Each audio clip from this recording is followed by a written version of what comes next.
Thank you very much, Laura. My parents were both Australian, and Laura's what they would have called a hoot. I just had a really frightening moment because I reached into my pocket for my speech, and it said draft of mental health speech, which I had to deliver at a conference in London a few days ago. And maybe it's the right speech, I don't know, for tonight, but that's not the one I'm going to give. I can't believe that I'm actually introducing Julia. I don't know what the 20-year-old in Camden Town who watched Pretty Woman would have thought, that he actually knows her rather than just wants to go out with her. So I just want to say I loved Julia before I met her. I loved her while we were making our film, Notting Hill, and I love her still. And it seems to me that it's interesting to think about what makes her such an iconic figure, because as everybody knows, she's not physically perfect. She has odd feet, and I remember her telling me that the amount of underpinning that it took to create those breasts in Erin Brockovich was exactly the same amount that is used in the Brooklyn Bridge. So but on the contrary, as a human being, I think that she is almost perfect.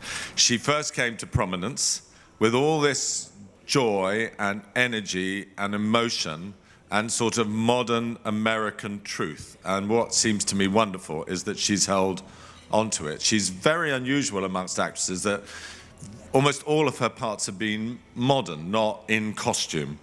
And it seems to me that just the older she gets, she adds more grace, more maturity, never loses a smile, never loses the joy, and never loses that amazing capacity to sort of give you a direct injection of emotion. And I feel as though that is going to go on. Once everybody wanted to go out with her, now almost every young person wants her to be her mum, his mum, and then soon she'll be America's favorite grandmother.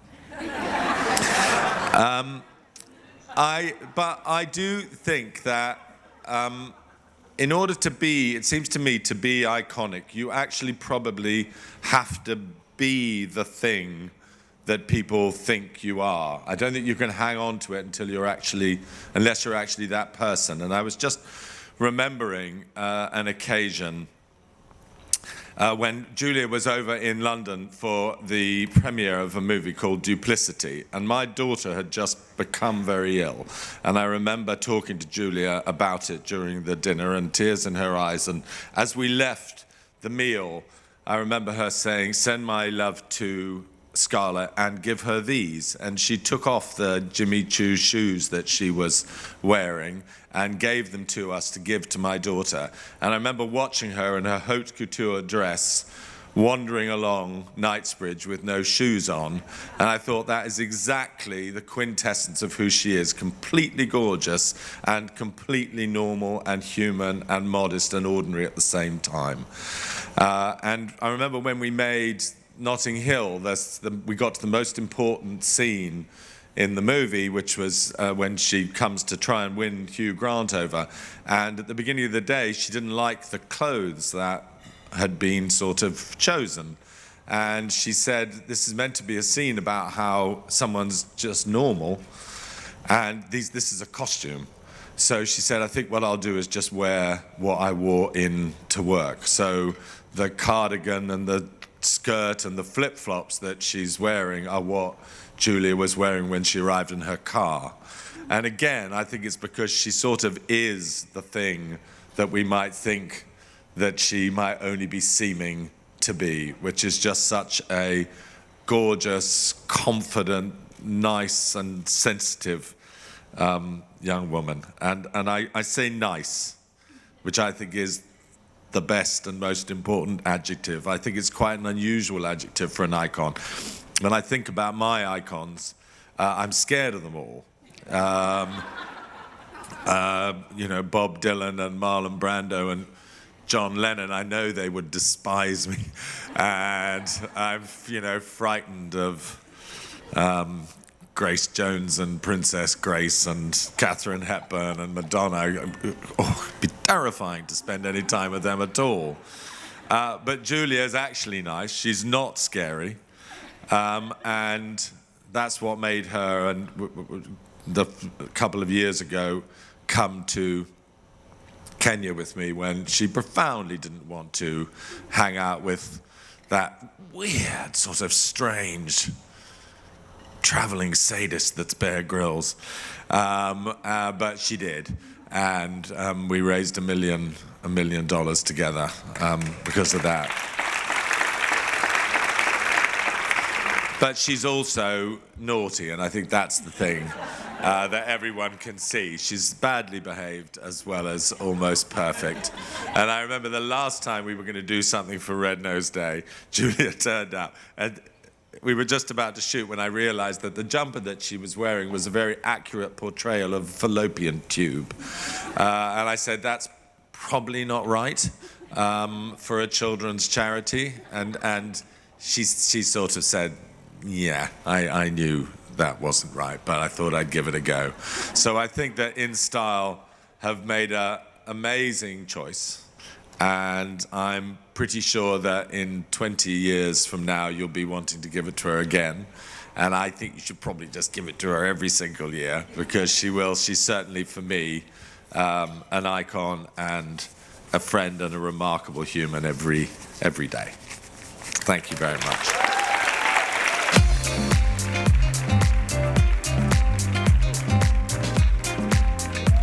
I'm wondering,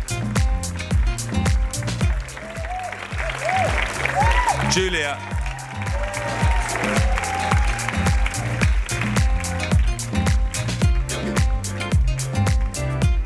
I thought this was the award, 2 microphones, but no, this is the award.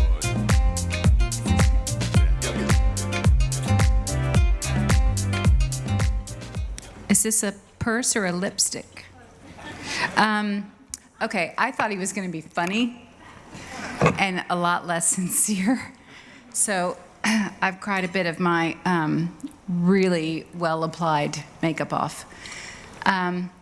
Thank you, Richard Curtis. He should have read the mental health speech. Honestly, thank you so much. There is a lot of irony and humor, which is what I live for in giving an actor a style award, because, you know, when you're popular and tall, it's, you know, you just have these incredibly smart people come to your house with racks of stunning things. And so this award is for being good at saying, oh, I think that one. I'm the pointer. I win for pointing at the right stuff. That is honestly the whole thing, because there is, I never go shopping. I did not purchase this, though I love it, and I will claim all responsibility. Claire. Elizabeth Stewart. I just said I wanted to wear these shoes, and that makes me somehow great in a very pretend way. So, happy birthday to Jeff Goldblum. My birthday's on Sunday. I expect us all to be back here wearing something else, and that other people picked out for us, and we take the credit for. I will say this, that the great thing about being a nearly 51-year-old person, thank you, is that 30 years in this business means that I can have incredibly smart people like Richard Curtis probably come super close to missing his flight right now, because I keep talk on my behalf and make me feel good about myself. And truly, it is about saying thank you, not for me, but for all the people that make me feel like myself in these very bizarre public instances. And more than anything, if I were to take any credit, I would give the credit to the 22-year-old version of me that wore ad nauseum a kind of like high-ranking naval jacket that I found at a vintage store with inexplicable black and white horizontal striped leggings, and thought I was fantastic. So for that girl, I thank you.